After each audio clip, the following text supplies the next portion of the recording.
On today's agenda, we've got Operation Stinking Terror. It's a difficult mission. We're getting an item from an facility. The reason we're doing this is to stop something. Who knows what? Could be anything. Our sit reps are going to delay reinforcements, make it hard to hack, not that we're good at hacking to begin with, and no timers are going to start until we break concealment. On this mission, I've got Black Cat with a Shadowkeeper, Flashbang, and some bow rounds, Liquid Danger, Seething Orca with a Flashbang, White Wolf with a Smoke, Hidden Cube with a Frost Bomb. And while that's it for items, the squad is still really weird. We have our Reaper for the first time ever, we're taking our Spark to come stomp around for a second time. We don't have an Assault for the first time pretty much all campaign since the first 2 missions. And I realized I should probably actually equip some of these attachments I have for the mission. That would just be generally helpful. Gonna take a Reflex Sight and a Suppressor for our Reaper. We're taking a Speed Loader and a Bipod for our Sniper. Basic Speed Loader, Scope, and Foregrip for our Marine. It looks like you can't actually put scopes on a Sniper Rifle, which I guess makes sense. They already sort of have a scope, that's a defining characteristic, right? I'm giving the Laser Sight and Wildcats over to White Wolf. I don't know who's gonna be shooting their shotgun the most, I'm just throwing a dart here. Putting another scope on my medic. And that's enough of that, let's get into it. Alright, we're sort of in the back right corner of the map. So I don't think an alien can spawn this close to me, but I'm terrified that it has. What I'm going to do is I'm going to fan out on both sides of this, so I can see enough angles around it that I know there's nothing on the other side. And at this point, I think it's just, guaranteed safe. Let's move my tech specialist over here, because there's not that much left to see. Oh! Just on top of that house, huh? I'm going to move my Spark back this way, because we're apparently going to be ambushing this pod. There's a chance we do something else, but I mean, not much of one. My Sniper's not going to be in a great spot, but I can just move them deeper in the map to act as a scout, which is always a great use. My Marine wants to get somewhere they can get, properly entrenched and fight them from, so this heavy cover seems like the place to be. My medic's only use in a fight is to throw grenades, let's not lie to ourselves, but being down here for some sick flanks wouldn't be bad, honestly. That was actually a really bad misplay. My combat engineer is 100% the person who should be there. But if I move them here instead, he could have a rocket to the front stairs. If I move here, I don't know if I can open this box, but on the other hand, I don't think it matters. I'm curious though, so I'm going to move here as my first move just to see if there's an open button. There is not. The only way to get in here is to blow it open. I don't see them making it here. If they come out this way, it's going to be slow. They might make it here-ish and flank here, but I think on the left side, we're probably safe. Big money, I'm afraid to tell you that you're probably trapped, but I can get you a little bit closer, just a little bit. And that'll give you a better chance of using your bullpup to any real degree of effect. Oh, I forgot I had a Reaper. Let's figure out where we're sending out our second scout, because we've got 2 of them. They should just be safe right here. They've got very low detection radius. I don't expect the AI to come very far this way at all. If I'm wrong, it's fine. The pod's not that big, we can manage it.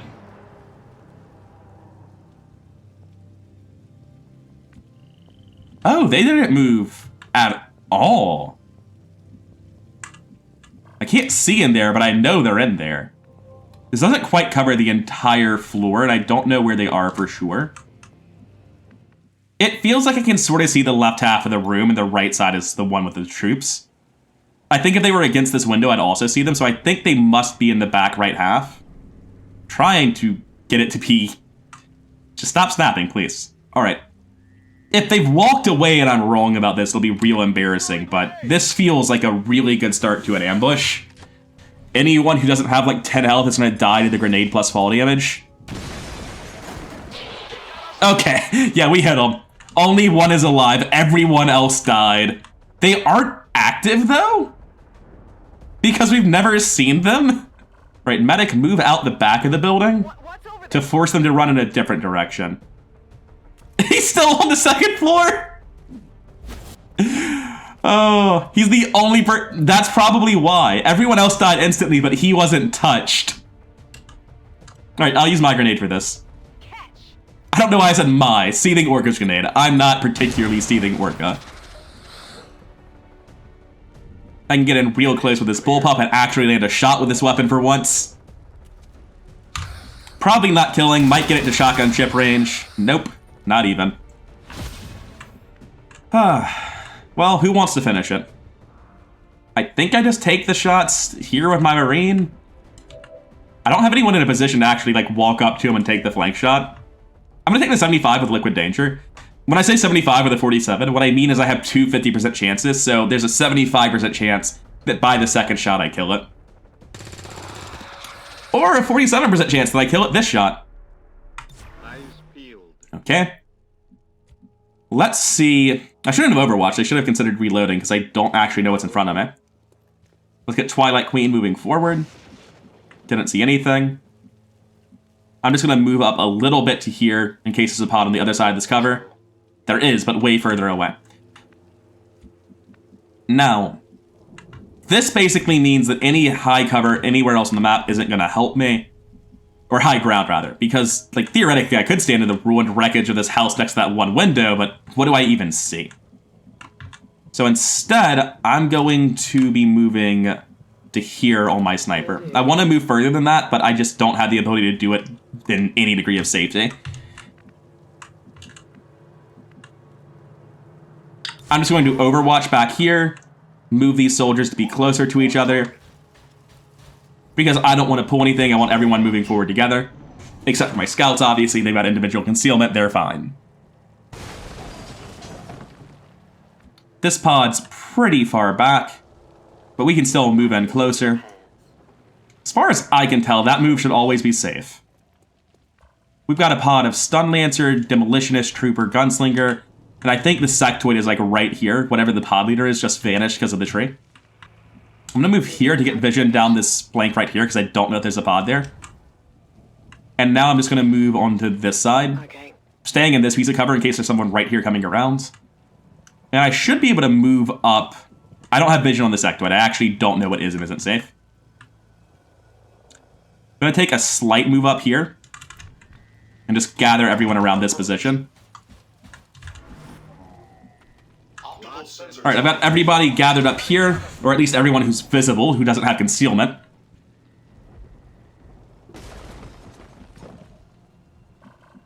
How is my sniper doing? On the move. Heavy cover, we're safe to move here. So move here to check down this flank, see if anyone's there. There's not, of course. I think because of these boxes, there's no way to pull from this side. So I'm going to push up to this location. We're going to take the dangerous moves first, where I could be wrong. And it looks like we're safe. We can move everyone up to here. Alright, we've got everyone grouped up, Overwatched. We're not quite ready to take on this pod. They were just so far back, and we've got a good chance to move in close before we break line of sight. Or break concealment, rather. Quote-unquote concealment. Greystyle say I should always be safe to move twice into full cover. Yeah. We've got a Sectoid on the other side, nothing too severe. Just going to Overwatch and end it for now.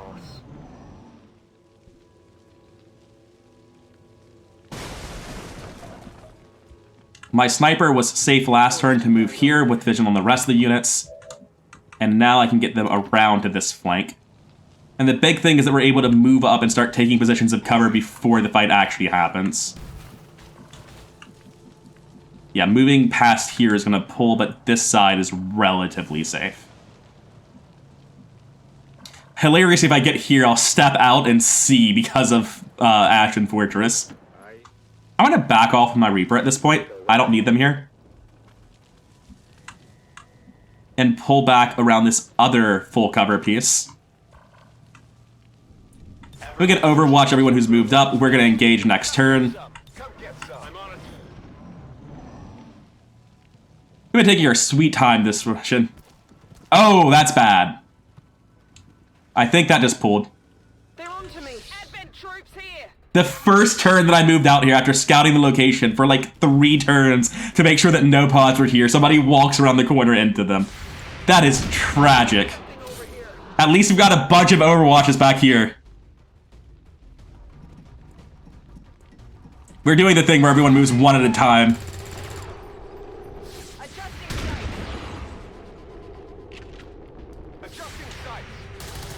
These Overwatches are... Alright, we finally hit something. But 21% are not great. Alright, this is gonna be a bit of a frantic scatter from me. We've suddenly activated 10 enemies when previously I thought I was getting the jump on 5. Very nice. Alright, do you get the Beagle Rush shot on them for being flanked? Oh, there's another one back there? Can I actually see that? Okay, no. Oh my god, I saw it because it's walking into me. Alright, we're dealing with 15 live.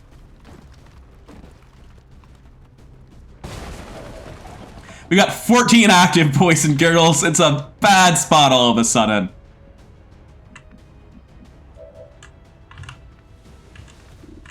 What's the range on this incinerator? I can get from my current location to the building. So if I were to come here, this line, I can probably incinerate all of this if I overdrive and run up here. And at this point, we're just looking at the turns that kill the most aliens, because, yeah, there's a lot of them. Somebody's getting to shoot us no matter what we do. We just have to kill as many as possible. Christ, what an unfortunate turn. I was so cautious through all of this. Scouted this location from 2 different angles before taking the cover. And then 2 different pods patrolled onto her. This is also the exact situation where you want an assault the most. Alright, this is a pretty damn good rocket. I don't think I have to worry about pulling additional pods. I think it's safe to say that these 4 pods of roughly 5 each is probably everyone on the map. I'm not going to get a better rocket than this during the turn. I don't think I need to lay a defensive mine in front of me. That stun lancer is here. But we're going to kill him with a shotgun ship. Are there other stun lancers? I mean, I wouldn't be surprised to hear that I've missed one, but I don't see him. So, yeah, I think we take this rocket. We see where it drifts to. I would really like it to drift back and left to catch the gunslinger and sniper on this car. But yeah, that rocket's happening. God, that was good. We're down to 10 active. That did work. Oh, there's a stun lancer right here. We have Shadowfall on this character. So we can get back into stealth here. I'm not sure of a safe place to move with that stealth. I might just have to flat sprint away on Black Cat. We'll see how it goes. My Marine needs to get in cover and start taking shots. This has a flank shot on somebody. It's got universal cover. Well, not universal, but as close as we're getting to. We've got a 69 on the Priest. We're not doing better than 69 this turn, unfortunately. Hitting this would be big. Oh, thank God. This house of cards will never collapse. By all accounts, this should have been the turn that things fell apart.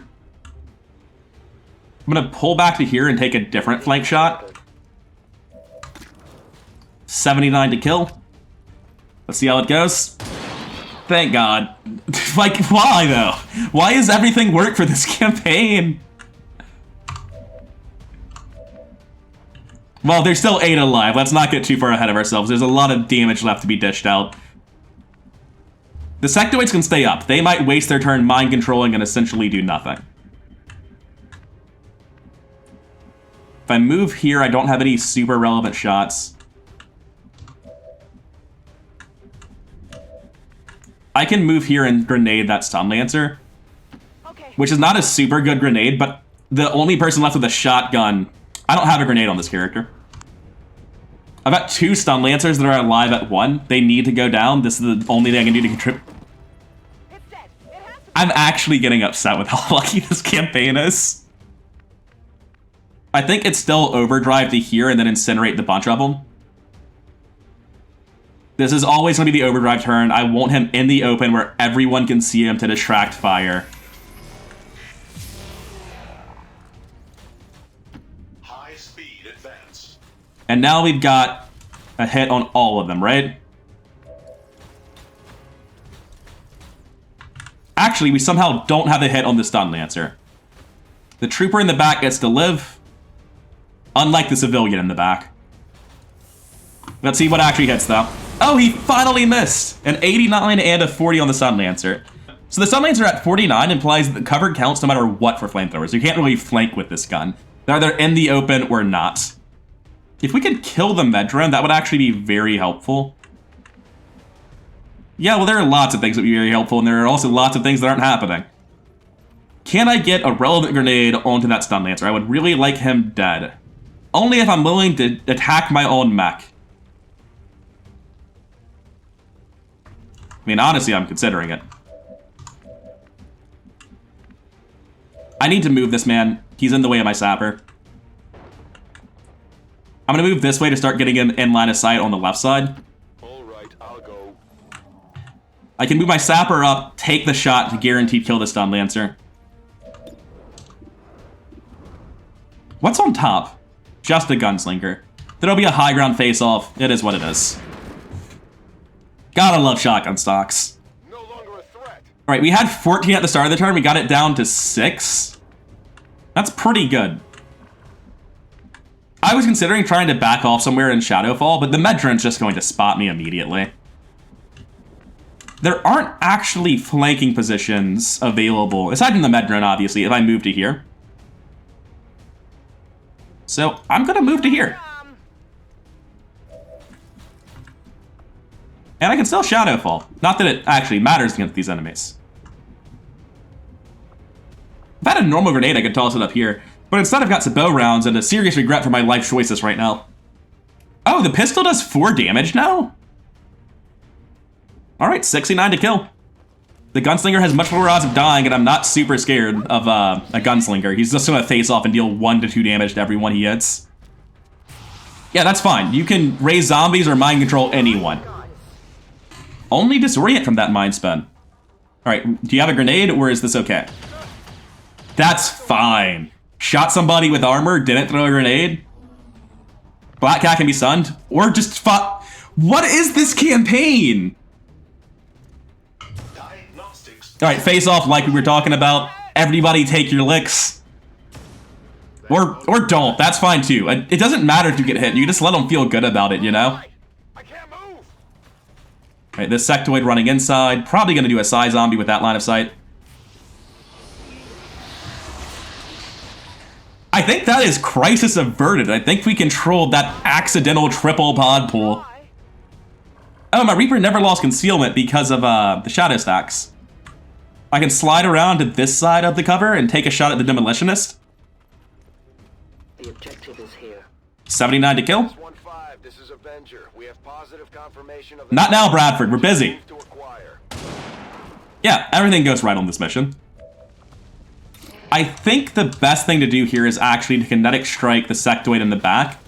It's 74 to kill. No one else is getting involved in this ever. We've got a movement-only action from Reflex, so we can reload our incinerator first. Reload in progress. And then we can kinetic strike him. I wish it were higher than 74, but it's still just the only way this sectoid gets dealt with. I guess we got him. Yeah, of course you did. Why would you miss? That would just be silly. Missing is bad. Why would we ever do that? I'm still gonna stay in full cover like a good little boy. Does Combat Protocol kill it in 1? Alright, now, hear me out. 2 damage, plus 100% to mechanical units. That's 4, right? And it has 5 health. So why is this blinking? Does Kevlar Tech, does alloy integration affect the damage of your bits? Like, is my Gremlin dealing +1 damage that's not being shown here? I'm gonna click this just because it shouldn't deal 5 according to what it's actually showing me. But it does. What? I don't understand anymore. I missed when it mattered what decisions I made. There are 2 active. Oh, the Gunslinger up top. Well, the Gunslinger up top is really more of a suggestion than an actual fact. We're just going to erase him real quick. And unlike all the other stuff happening, this is guaranteed and not lucky. Well, apparently the angle's not as guaranteed as I thought.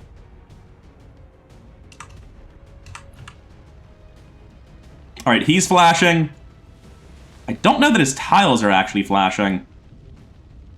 By all accounts, this should be a kill. But I'm worried his tile might not actually break from this, because the ground tiles aren't very clearly marked. No, his floor broke, and he fell.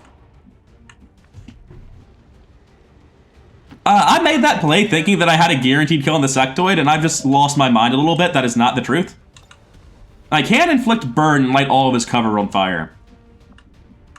I think between burning and a flashbang, we can mitigate the risk we just created for ourselves. It seems like the thing to do is to take away these flank tiles, light them on fire, flashbang them.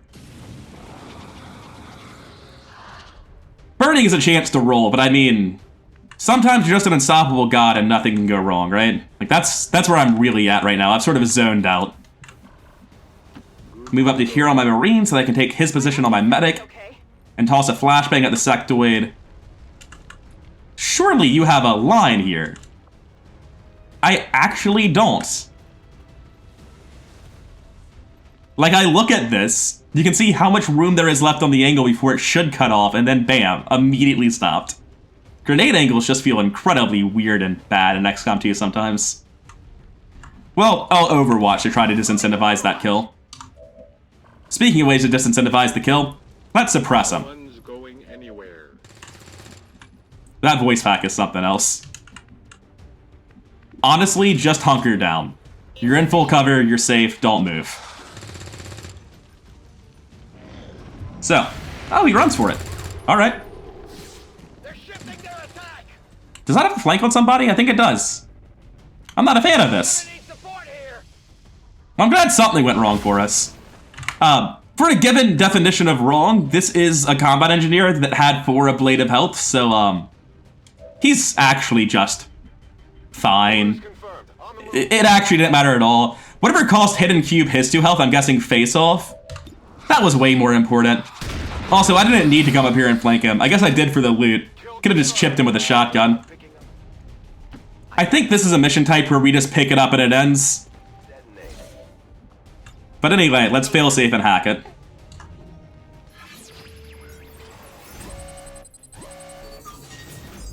We've got a small cache of supplies or a large one. 31% chance to get punished if I pick large. Or we can just get nothing every time. It's fine.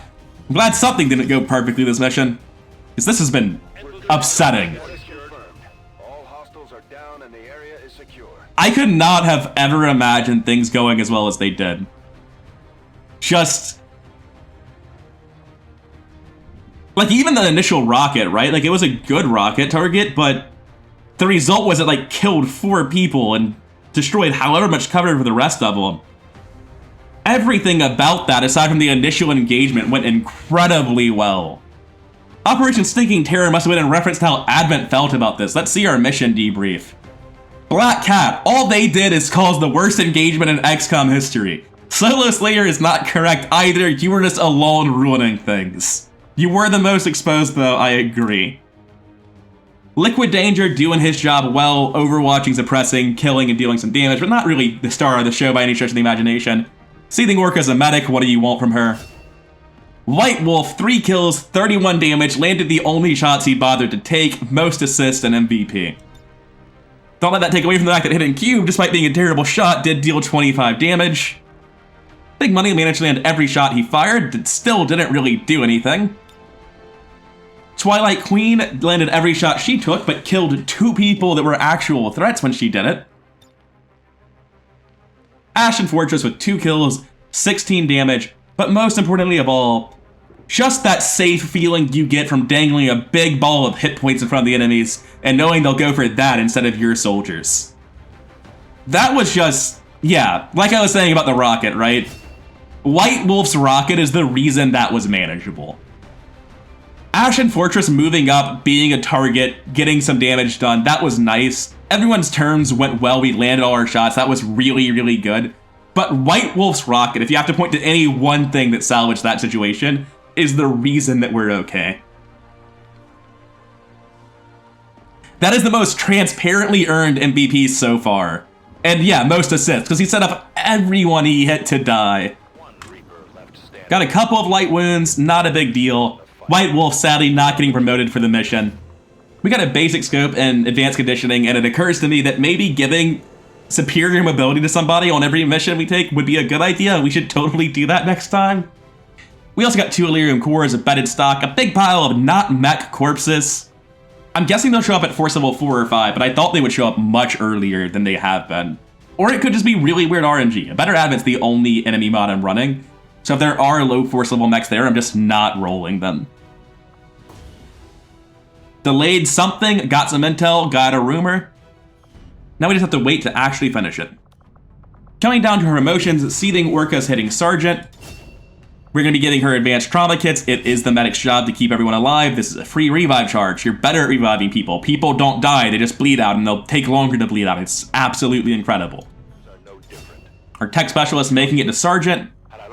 I don't think that's good enough. Oh no, it is good enough. At rank 3, you get repair protocol, so now he can repair his mechs. Not that they ever take damage anyway. I'll be taking Overload. It makes the combat protocol deal tremendously more damage to robots and a little bit more to non-mechanical enemies. Sure, it has a longer cooldown, but it's completely worth it. It's up against extended signal range, which lets you use the Gremlin at squad sight range, or a sniper rifle at squad sight range. And honestly, maybe I want that, because I hate this bullpup so much. It gives you more mobility, but honestly, on the tech specialist, because he has low profile, he could get in there with it. It's not as bad as it is on the skirmisher who doesn't have low profile. But it feels so hard to use the bullpup. The real reason to consider this is to try to make the sniper rifle work. Silent Motors gives you individual concealment and lets your protocols not break stealth, but you get progressively more likely to be found as you use more and more of them. But while both of these are like cool and might allow you to play the soldier differently, Overload just makes you do your core job. And as I keep saying with my medics and my marines, if there's a reason the soldier's being involved on the mission, they have to actually do that, and this helps me to deal with mechs. That's the reason I'm bringing my tech specialist in the first place. My Pioneer has leveled up. We're looking at Medispray to heal our teammates, not interested. Chemthrower suppression to suppress enemies, when we could just have killed them. Disruption Field is good. You activate it, you get plus 15 defense until the end of your next turn, or beginning rather, more or less the same thing. And reaction shots will automatically miss. So it's basically lightning reflexes for an action. However, Breakthrough lets me punch somebody and then move. And this unit's going to do a lot of punching. I know he's been doing mostly murder with the Chemthrower, but he's going to do a lot of punching. We're going to take Breakthrough. Because what that does is it lets us run up to something, punch it, and then pull back to be high cover for somebody else. And that's sadly all the promotions we got from this mission. It's just 3 rookies waiting for the promotions now. Getting back to the Geoscape, we have a scanning site that gives us resistance contacts. Resistance contacts are the number of slots we have for people to actually make contact with. Does this permanently upgrade the Avenger to get this one? Regardless, for now, we need to finish the black market. We need to get that done. And after that, we can think about maybe doing this. We're not doing the sabotage event. Our troop roster is not big enough to support it. We're just barely big enough to cancel the one we are working on. They want our Illyrium cores and Advent priest corpses. Well, I've got 6 Illyrium cores, and I don't want these priests right now. I'm not going to be using these for a very long time. I think I can safely sell them 4 of these cores and not feel bad about it. Like, I just can't use them as fast as I'm getting them right now. My engineers are busy. I can only make 1 Illyrium core item at a time. I'll keep 3, but I'm definitely selling the other 3. For the rest of this, we don't need Advent officer corpses, but we're just okay on money right now, and the black market could be interested in them in the future, so I don't feel a need to sell any of this stuff. What can we buy, though? Well, we don't have any intel, so, nothing. Not a single thing.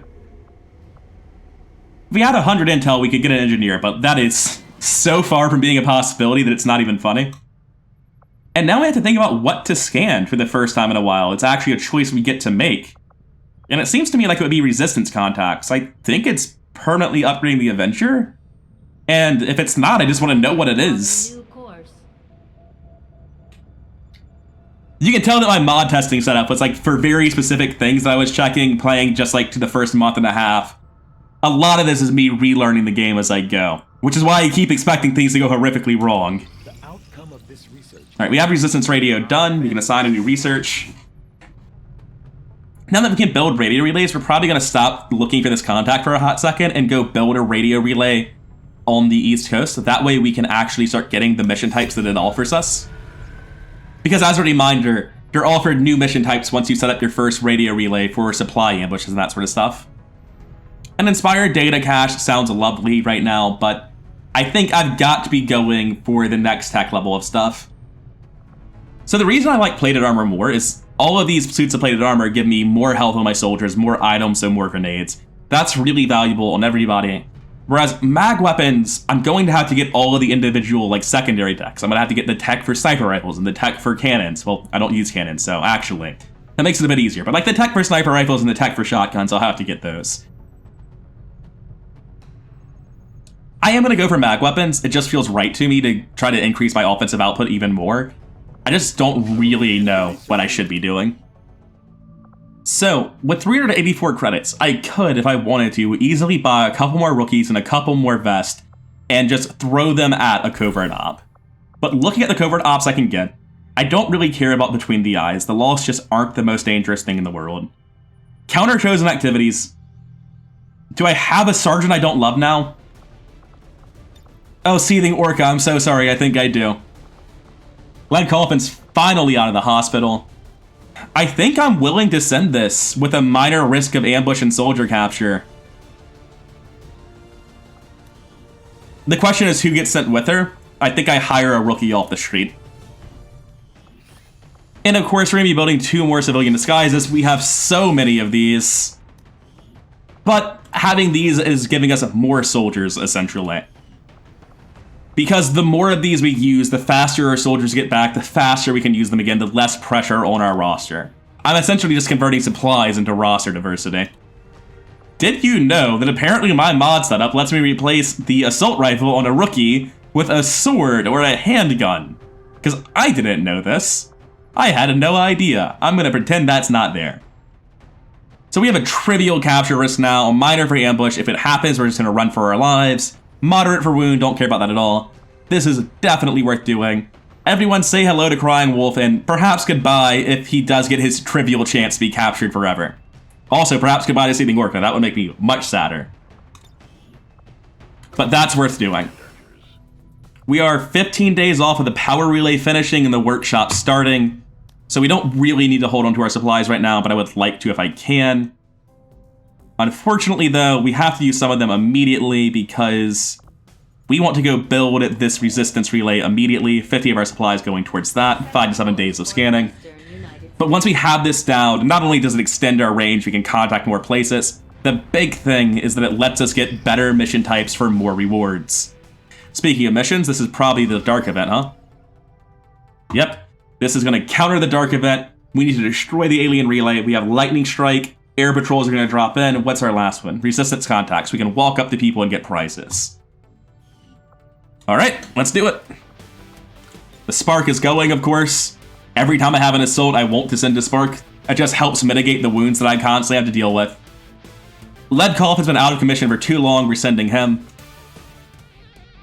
So, now that having filled out the squad, I've got 2 rookies awaiting for promotions. I've got a tech specialist who's currently healing and just went on a mission, nowhere near a promotion. I've got Liquid Danger, but I've already got a Marine. And I've got my Reaper. They'll be tired after this for sure, but I want them on missions. I want them getting experience and ranking up. And this is essentially just the people I have available. Now that said, the people I have available are a Reaper, a Spark, my best Sapper, my only Skirmisher, and then several Corporals. An Assault, a Medic, a Marksman, and a Marine. This might just be whoever's on deck. But the people on deck are serious business. I realize I'm an idiot. I never put in a second project on the Proving Grounds after I got my Sabot rounds. I want more experimental ammo. I'll let you know as it goes. I might be wasting precious hours misclicking on the black site. It's fine, don't worry about it. Now, the one thing I had to say about the scene that's negative is that because we have 2 hero classes in the Spark, we're missing out on some core classes. Namely, there's no Combat Engineer, no rockets, no smoke grenades, no flamethrower guaranteed damage. Those guys are an ace in the hole, and we just don't have them right now. Next, no tech specialist. Nobody to actually repair the Spark. That's not the biggest deal, because Pioneers can just hold their own, but it's still unfortunate. Now that said, let's go through what we set up. We've got our Reaper. They're equipped with what they came with. They don't really have much customization available. The Spark is doing the Spark thing. Our Sapper is rocking a shotgun and a frost bomb. Our Skirmisher's rocking 2 grenades. Our Marine has 1 flashbang. Our Medic is also supposed to have 1 flashbang, not a smoke. The only people really equipped to use smokes very well right now are our Combat Engineers, who get multiple charges, and there isn't one here. Our Sniper is once again taking Sabot plus flashbang. I'm hoping I don't regret it this time. Last map really just wasn't conducive to a good sniping spot anyway, though. Not really the Sabot round's fault that I desperately needed a grenade the way I moved my soldier. And of course, the Shadowkeeper is on this Sniper as well. Hunter's Axe on my Assault. I've done the best I can with the attachments I have in terms of weapon mods. And there's really not much to say about it. The mission looks pretty standard. Destroy the relay, counter the Dark Event. We're going to get Lightning Strike from the sit rep, but there's also going to be reinforcements dropped in soon. At difficult with air patrols, we might see a ridiculous number of enemies. And I guess we'll find out just how many enemies are on the map next time. I've been Rather Coherent. Hope you're enjoying the series, and I'll see you in the next one.